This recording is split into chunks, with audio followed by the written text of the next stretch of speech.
ہر قسم کے حمد و ثنا اللہ رب العالمین کے لیے، لا تعداد بے شمار بے حد و حساب انگنت درود و سلام جناب سید الاولین والآخرین سید الانبیاء والمرسلین شفیع المذنبین رحمت للعالمین امام المجاہدین سید ولد آدم جناب سیدنا محمد رسول اللہ صلی اللہ تعالی علیہ وعلا آلہ وسلم کی ذات گرامی و اقدس و مقدس و مطہر و علا و بالا پر گرمی اپنے عروج پر ہے، اور یہ گرمی کی شدت ہم لوگوں سے برداشت نہیں ہو رہی، حالانکہ ہمارے پاس اس گرمی سے بچنے کے اسباب بھی موجود ہیں، طرح طرح کی سہولتیں بھی موجود ہیں، لیکن پھر بھی انسان کی طبیعت اس گرمی کو برداشت کرنے سے قاصر ہے۔ اور نبی مکرم علیہ السلام کا فرمان ہے، آپ نے فرمایا کہ سردی کی شدت اور گرمی کی شدت، یہ جو موسموں کا بدلنا ہوتا ہے، یہ جہنم کے سانس لینے کی وجہ سے، کہ اللہ رب العالمین نے جہنم کو ایک سال میں 2 سانس لینے کی اجازت دی ہے، اور جب وہ سردیوں میں سانس لیتی ہے ٹھنڈک والا سانس، تو وہ سردی کی شدت اتنی ہوتی ہے کہ پانی جم جاتا ہے اور چیزیں جو ہیں وہ برف بن جاتی ہیں، اور انسان کی طبیعت اس سردی کو بھی برداشت نہیں کر پاتی، اور جب وہ گرمی میں گرم سانس باہر نکالتی ہے تو گرمی اتنی زیادہ ہو جاتی ہے، درجہ حرارت اس حد تک پہنچ جاتا ہے کہ وہ انسان کی برداشت سے باہر چلا جاتا ہے۔ حالانکہ یہ جہنم ہم سے کتنی دور ہے، لیکن اس کی شدت، اس کے عذاب کی شدت اتنی ہے، تو اللہ رب العالمین سے جہنم کے عذاب سے پناہ مانگنی چاہیے۔ اللہ ہم سب کو جہنم کے عذاب سے بچائے۔ اللہم انا نعوذ بک من النار، اللہم اجرنا من النار۔ آج کے اس مختصر سے وقت میں انشاءاللہ نبی مکرم علیہ السلام کی ایک حدیث اور آپ کا ایک فرمان ہم سنیں گے۔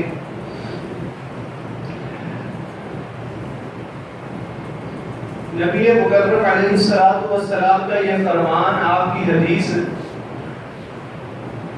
مسند امام احمد کے اندر موجود ہے۔ امام احمد رحمہ اللہ نے اس حدیث کو روایت کیا ہے، جناب سیدنا عقبہ بن عامر رضی اللہ تعالی عنہ اس حدیث کے راوی ہیں، اور نبی کریم علیہ السلام نے جناب عقبہ بن عامر کو اس حدیث میں 6 باتیں سکھائی تھی۔ 6 جملے اور 6 باتیں آپ نے اپنے صحابی کو سکھائیں، اور آج ہم نے یہی 6 باتیں سیکھنی ہیں، اور آج کے اس جمعے کا سبق بھی یہی ہے۔ ان 6 باتوں کو اچھی طرح اپنے دل کے اوپر لکھ کر لے جائیں، اچھی طرح ذہن نشین کر لیں، تاکہ اللہ ہمیں ان 6 باتوں پر عمل کرنے کی توفیق عطا فرمائے۔ ان 6 باتوں میں سے جو پہلی بات ہے، آپ نے اپنے صحابی جناب سیدنا عقبہ بن عامر سے کہی، فرمایا کہ یا عقبہ بن عامر، اے عقبہ سل من قطعک، پہلی بات یہ ہے کہ جو تم سے قطع تعلقی کرے، جو رشتہ داریوں کو توڑے، جو رشتہ داریوں کو نہ نبھائے، تم اس کے ساتھ صلہ رحمی کیا کرو، تم اس کے ساتھ رشتہ داریوں کو بڑھایا کرو، تعلقات کو قائم کیا کرو۔ اب یہ جو پہلی بات ہے، صلہ رحمی کرنا، رشتہ داریوں کو قائم کرنا، اصل میں دین اسلام، شریعت اسلامیہ ایک ایسا معاشرہ چاہتا ہے کہ لوگ جس معاشرے کے اندر آپس میں پیار اور محبت کے ساتھ رہیں، لوگ ایک دوسرے کا خیال کرنے دوسرے کی مشکل میں مدد کرنے والے ہوں. اور یہی دین اسلام کا خاصہ ہے. دین اسلام کے اخلاقیات میں سب سے عمدہ ترین اخلاق، عمدہ ترین جو عادت ہے، صفت ہے، وہ یہی ہے کہ مسلمان، نبی مکرم علیہ السلام کا فرمان ہے، فرمایا کہ المؤمن للمؤمن کالبنیان. اور سارے کے سارے مسلمان آپس میں بھائی بھائی ہیں. اور فرمایا جب کسی ایک مسلمان کو تکلیف ہوتی ہے تو باقی لوگ بھی اس تکلیف کو برداشت کرتے ہیں، اس کو محسوس کرتے ہیں، اس تکلیف کی شدت کو محسوس کرتے ہیں. یہ جذبہ ایمانی ہے کہ جب کوئی مسلمان تکلیف میں ہو تو ہمیں بھی اس کی تکلیف محسوس ہونی چاہیے. اگر ہمیں کسی مسلمان کی تکلیف سے غرض ہی کوئی نہیں، ہم کہتے ہیں کہ خیر ہے، میرا پڑوسی بھوکا ہے، جیسے مرضی ہے، اس کے اوپر جو مرضی تکلیف آ رہی ہے، میں تو ٹھیک ہوں، میرے معاشی حالات ٹھیک ہے، میرا کاروبار ٹھیک ہے، میرے گھر میں سب کچھ اللہ کی نعمتیں ہیں. تو میرے بھائی اصل میں ہمارے اندر اسلام ہی صحیح نہیں ہے، کمزور ہے. ورنہ دین اسلام جو ہے مسلمانوں کو آپس میں بھائی بھائی بناتا ہے. اس صلہ رحمی کے متعلق نبی کریم صلی اللہ علیہ وسلم کا فرمان ہے. آپ نے فرمایا کہ من سرہ ان یبسط له فی رزقہ وینسأ له فی اثرہ فلیصل رحمہ. جو شخص یہ چاہتا ہے کہ اللہ اس کے کاروبار میں اضافہ کر دے، اللہ اس کے رزق میں برکتیں ڈال دے، اللہ اس کے رزق کو بڑھا دے.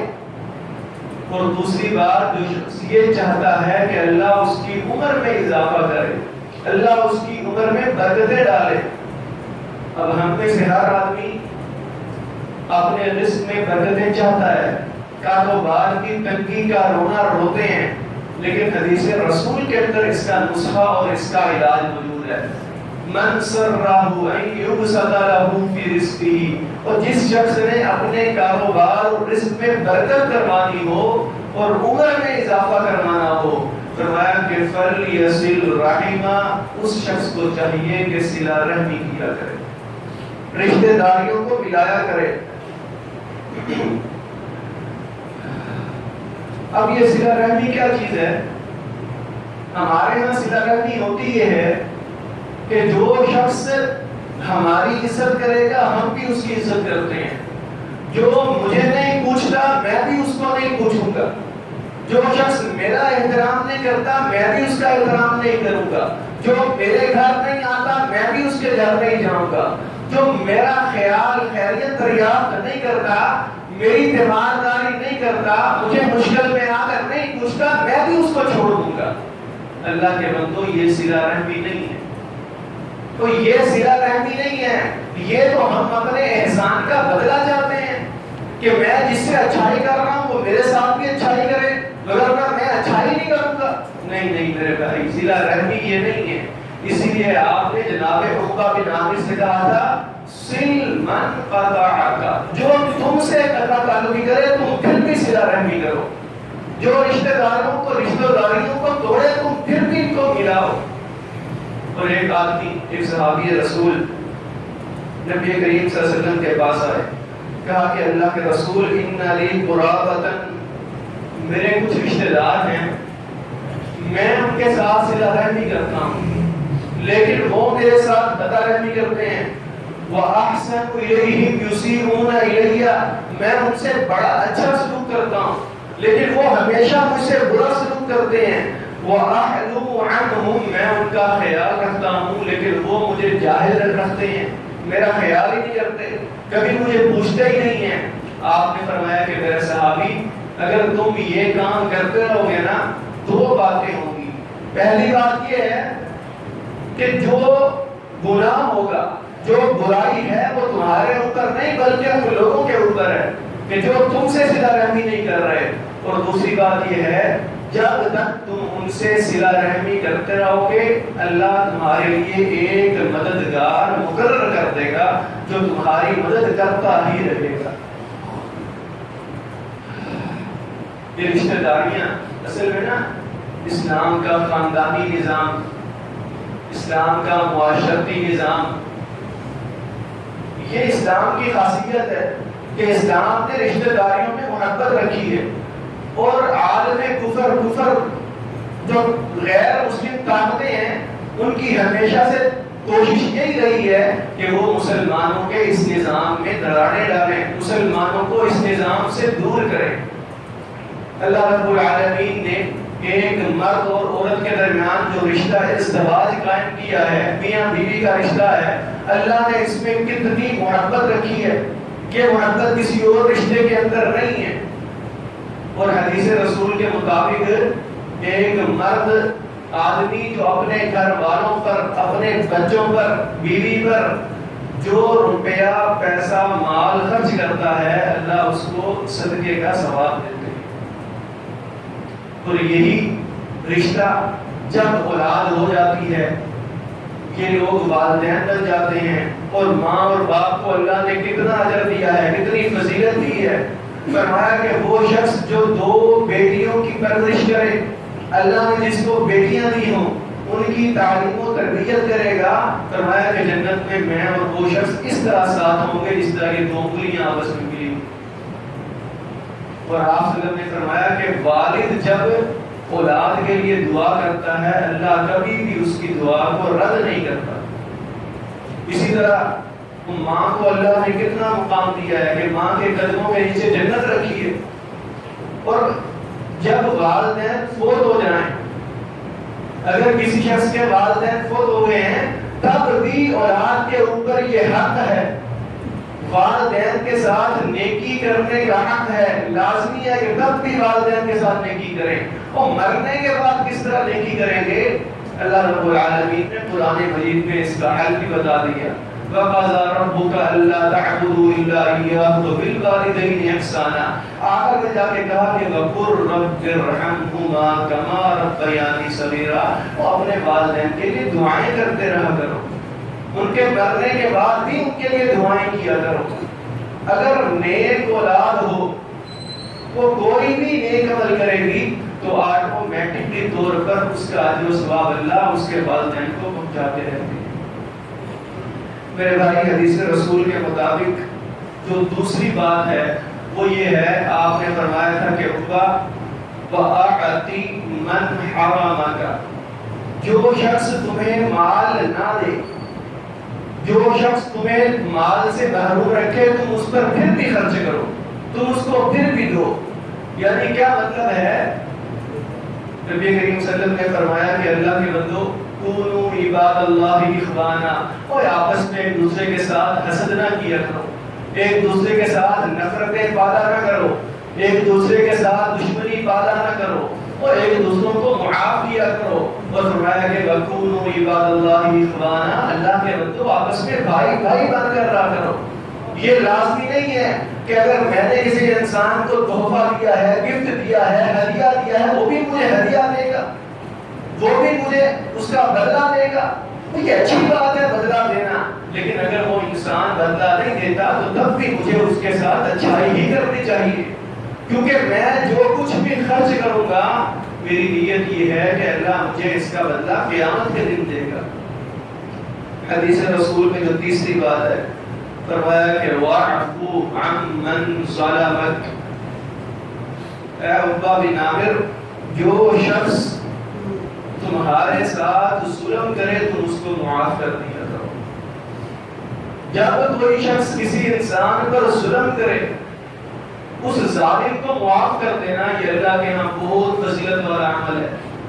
نبی مکرم علیہ الصلوۃ والسلام نے فرمایا ثلاث اقسم علیہن، لوگوں میں 3 باتوں کی قسم کھاتا ہوں، یعنی اگر اللہ کے رسول قسم نہ بھی کھائیں تب بھی آپ کی بات سچی اور برحق ہے، شک و شبہ سے بالا ہے، لیکن فرمایا کہ نہیں، یہ 3 باتیں اتنی زیادہ اہم ہیں کہ میں اللہ کے رسول پہ قسم کھا کر کہتا ہوں۔ اور وہ 3 باتیں کون کون سی ہیں؟ پہلی بات فرمایا کہ ما نقص مال من صدقۃ، لوگوں اللہ کی قسم ہے کہ صدقہ کرنے سے مال کم نہیں ہوتا، صدقہ کرنے سے، مال خرچ کرنے سے، اللہ کے راستے میں دینے سے نبی مکرم صلی اللہ علیہ وسلم کا فرمان ہے کہ اللہ کی قسم کبھی بھی مال میں کمی نہیں ہوتی صدقہ کرنے سے. ہمارا اس بات پر یقین ہونا چاہیے. ہمیں اسی ارادے اور اسی نیت سے خرچ کرنا چاہیے کہ خرچ کرنے سے میرا مال بڑھے گا، کم نہیں ہوگا. اور دوسری بات حدیث میں کیا فرمایا کہ وَمَا زَادَ اللَّهُ عَبْدًا بِعَفْوٍ إِلَّا عِزًّا. لوگوں اللہ کی قسم ہے جب کوئی شخص کسی اپنے مسلمان بھائی کو معاف کر دیتا ہے اللہ اس کی عزت میں اضافہ کرتے ہیں. اور ایک اور حدیث رسول کے مطابق آپ نے فرمایا کہ لوگوں اگر معاف کر دینے سے کسی کی عزت میں کمی آتی ہو تو آپ نے فرمایا قیامت کے دن میرے سے وہ آدمی آگے عزت لے لے، آگے بدلہ لے لے. یعنی کبھی بھی معاف کرنے سے عزت میں کمی نہیں آتی بلکہ اللہ عزت بڑھا دیتے ہیں. اور تیسری بات کیا ہے؟ من تواضع للہ رفعہ اللہ. جو شخص اللہ کی ذات کے لیے عاجزی انکساری اختیار کرتا ہے، یعنی اس کے پاس مال و دولت بھی ہے، عہدہ اور کرسی بھی ہے، اللہ نے دنیا دی ہوئی ہے، لیکن وہ اپنی چودراہٹ نہیں جتاتا، لوگوں کو اپنا تکبر نہیں دکھاتا، اپنے عہدے کا استعمال نہیں کرتا، اپنی دولت کے اوپر اتراتا نہیں ہے، تکبر نہیں کرتا، بلکہ عاجزی انکساری کرتا ہے. آپ نے فرمایا کہ رفعہ اللہ، اللہ کے ذمہ ہے کہ اللہ اس کو بلند کر دیتے ہیں، اللہ لوگوں میں اس کا درجہ بلند کر دیتے ہیں. اسی طرح قرآن مجید میں اللہ ہماری فرماتے ہیں کہ وَجَزَاءُ سَيِّئَةٍ سَيِّئَةٌ مِثْلُهَا فَمَنْ عَفَا وَأَصْلَحَ فَأَجْرُهُ عَلَى اللَّهِ. تو جب کوئی شخص کسی کے ساتھ برائی والا معاملہ کرے، کسی کے ساتھ غلط معاملہ کرے، کہا کہ اس کو بدلے میں اس کے ساتھ اتنی برائی ہو سکتی ہے، اس کو بدلہ دیا جا سکتا ہے، اس سے بدلہ لیا جا سکتا ہے، لیکن فرمایا کہ فمن عفا واصلح، جو انسان معاف کر دے، اپنی اصلاح کر لے، فاجرہ اللہ، اللہ اس کو اجر و ثواب سے نواز دے. میرے بھائی حدیث رسول کے مطابق چوتھی بات کون سی ہے؟ آپ نے فرمایا تھا کہ عقبہ وَكُفَّ عَنْ لِسَانِكَ، اپنی زبان کو روک کر رکھو، اپنی زبان کو اپنے کنٹرول میں رکھو. حدیث رسول کے مطابق دو چیزیں ایسی ہیں جو لوگوں کو سب سے زیادہ جہنم میں داخل کریں گی. اور وہ کون سی دو چیزیں ہیں؟ اللسان والفرج، ایک زبان اور ایک شرم کا. اور حدیث رسول کے مطابق آپ نے فرمایا کہ جو شخص مجھے ان دو چیزوں کی گارنٹی دے دے کہ ان دو چیزوں کو غلط استعمال نہیں کرے گا، میں اللہ کا رسول اس کو جنت کی گارنٹی دیتا ہوں. حدیث رسول کے مطابق پانچویں بات کیا ہے؟ پانچویں بات آپ نے فرمایا وَلْيَسَعَكَ بَيْتُكَ، اے عقبہ تمہیں چاہیے کہ اپنے گھر میں رہ کرو، یعنی تمہارا گھر تمہیں کافی ہو جانا چاہیے. اس سے مراد کیا ہے؟ اس سے مراد یہ ہے کہ جب فتنے کا زمانہ ہو، فتنوں والے حالات ہو، تو انسان کو چاہیے کہ اپنے دین کی فکر کرے، انسان اپنے عقیدے کی فکر کرے. اگر اس کو پتا ہو کہ میں معاشرے میں نکلوں گا اور لوگوں سے بحث و مباحثے کروں گا، مناظرے کروں گا، ہو سکتا ہے کہ میرا اپنا عقیدہ خراب ہو جائے، میں خود ہی صحیح راستے سے بہک جاؤں، تو اس کو چاہیے کہ اپنے دین کی حفاظت کرے. آخری بات حدیث رسول کے مطابق جو آپ نے آخری نصیحت کی تھی جناب سیدنا عمر بن عامر کو، وہ کیا ہے؟ فرمایا کہ وَبْكِ عَلَى خَطِيئَتِكَ، اے عقبہ بن عامر اپنے گناہوں پر رویا کرو، اپنے گناہوں پر تنہائی میں آنسو بہایا کرو، آنسو بہا کر اللہ سے اپنے گناہوں کی معافی مانگا کرو. کچھ سوال ہیں جن کے جواب دینے ہیں. پہلا سوال یہ تھا کہ صلاۃ التسبیح کے بارے میں اس کا حکم کیا ہے؟ صلاۃ التسبیح تقریباً اکثر لوگ اس کے بارے میں جانتے ہیں کہ 4 رکعت نماز پڑھی جاتی ہے جس میں کثرت کے ساتھ تسبیحات پڑھی جاتی ہیں، سبحان اللہ والحمدللہ ولا الہ الا اللہ واللہ اکبر. قرات کے بعد بھی، رکوع میں، رکوع کے بعد، سجدے میں، سجدوں کے درمیان، ہر جگہ پر یہ تسبیح پڑھنی پڑتی ہے. اور ایک رکعت میں 75 بار یہ تسبیح پڑھتے ہیں 4 رکعتوں میں 300 بار ہو جاتی ہے۔ اب صلاۃ التسبیح کا حکم کیا ہے؟ جناب سیدنا عبداللہ بن عباس رضی اللہ تعالیٰ عنہ اس حدیث کے راوی ہیں، سنن نبی داؤد اور جامع ترمذی کے اندر یہ روایت موجود ہے۔ فرماتے ہیں کہ نبی کریم صلی اللہ علیہ وسلم نے میرے باپ حضرت عباس کو نصیحت کی تھی کہ عباس کم از کم زندگی میں ایک بار یہ نماز پڑھ لینا، نہ ہو سکے اگر اس سے زیادہ پڑھ سکو تو ہر سال میں، ہر مہینے میں، ہر ہفتے میں یا ہر روز ایک بار پڑھا کرو۔ لیکن میرے بھائی اس حدیث کے بارے میں محدثین میں اختلاف ہے۔ محدثین کی ایک بڑی جماعت اس حدیث کو ضعیف کہتی ہے۔ شیخ ابن باز رحمہ اللہ، شیخ ابن عثیمین رحمہ اللہ، شیخ امام ابن تیمیہ رحمہ اللہ، شیخ الاسلام اس حدیث کو ضعیف کہتے ہیں۔ فرماتے ہیں کہ یہ حدیث صحیح نہیں ہے، اور ضعیف کہنے کی وجہ بھی کیا ہے کہ دین اسلام میں جتنی بھی باقی نمازیں ہیں اس کا طریقہ اس نماز سے ملتا جلتا نہیں ہے۔ کہ قرات میں، قرات کے بعد اسی طرح سجدوں میں، رکوع میں اتنی لمبی لمبی تسبیحات کرنا کسی بھی نماز میں نہیں ہے۔ اور ایک اور بات یہ ہے کہ 2 سجدوں کے بعد جب انسان نے کھڑا ہونا ہوتا ہے دوسری رکعت کے لیے یا تیسری میں چوتھی رکعت کے لیے، تو وہاں پر چند منٹوں کے لیے، چند سیکنڈز کے لیے بیٹھنا ہوتا ہے، اس کو قعدہ کہتے ہیں کہ دوسرے سجدے کے بعد انسان بیٹھ کر کھڑا ہوتا ہے۔ لیکن اس حدیث رسول میں ہے کہ وہاں پر بھی 10 تسبیحات پڑھنی ہوتی ہیں، یعنی بہت لمبی دیر بیٹھنا ہوتا ہے۔ یہ طریقہ کسی اور حدیث میں نہیں، اس لیے ان تمام محدثین نے اس حدیث کو ضعیف کہا ہے۔ لیکن چند محدثین ہیں، حافظ ابن حجر رحمۃ اللہ علیہ، انہوں نے اس پر لمبی بحث کی ہے فتح الباری میں، اور لکھا کہ یہ حدیث حسن درجے کی ہے، اس پر عمل ہو سکتا ہے۔ تو میرے بھائی خلاصہ یہ ہے، اگر کوئی شخص صلاۃ التسبیح پڑھتا ہے تو جائز ہے، ہم اس کو بدعتی نہیں کہیں گے، لیکن اس نماز کو کثرت کے ساتھ پڑھنا یا اس کا ہر ہفتے میں اہتمام کرنا یہ محدثین سے ثابت نہیں، صرف صالحین سے، صحابہ کرام سے اس پر عمل ثابت نہیں ہے۔ اسی طرح بعض گھروں میں عورتیں جو ہیں اس نماز کا جماعت سے اہتمام کرتی ہیں، باجماعت طور پر یہ نماز پڑھی جاتی ہے، ہر ہفتے میں، 10 دن بعد، ہر مہینے میں یا ہر رمضان میں اس نماز کو باجماعت پڑھنا کسی بھی شخص سے ثابت نہیں۔ صرف صالحین میں، محدثین میں، صحابہ کرام میں ایک روایت بھی نہیں ملتی، کسی ایک صحابی کا عقل نہیں ملتا کہ انہوں نے باجماعت اس نماز کو پڑھا۔ اس لیے باجماعت اس کا اہتمام کرنا صحیح نہیں ہے۔ اگر کوئی انسان کبھی یہ نماز پڑھ لے تو اللہ تعالیٰ اس کو اس کی فضیلت عطا فرمائے۔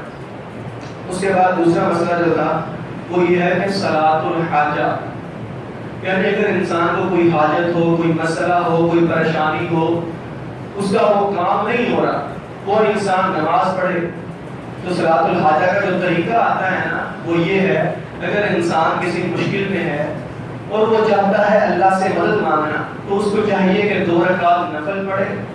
2 رکعت نفل پڑھنے کے بعد جو ہے وہ اللہ سے دعا کرے کہ اللہ تو میری یہ مشکل دور کر دے۔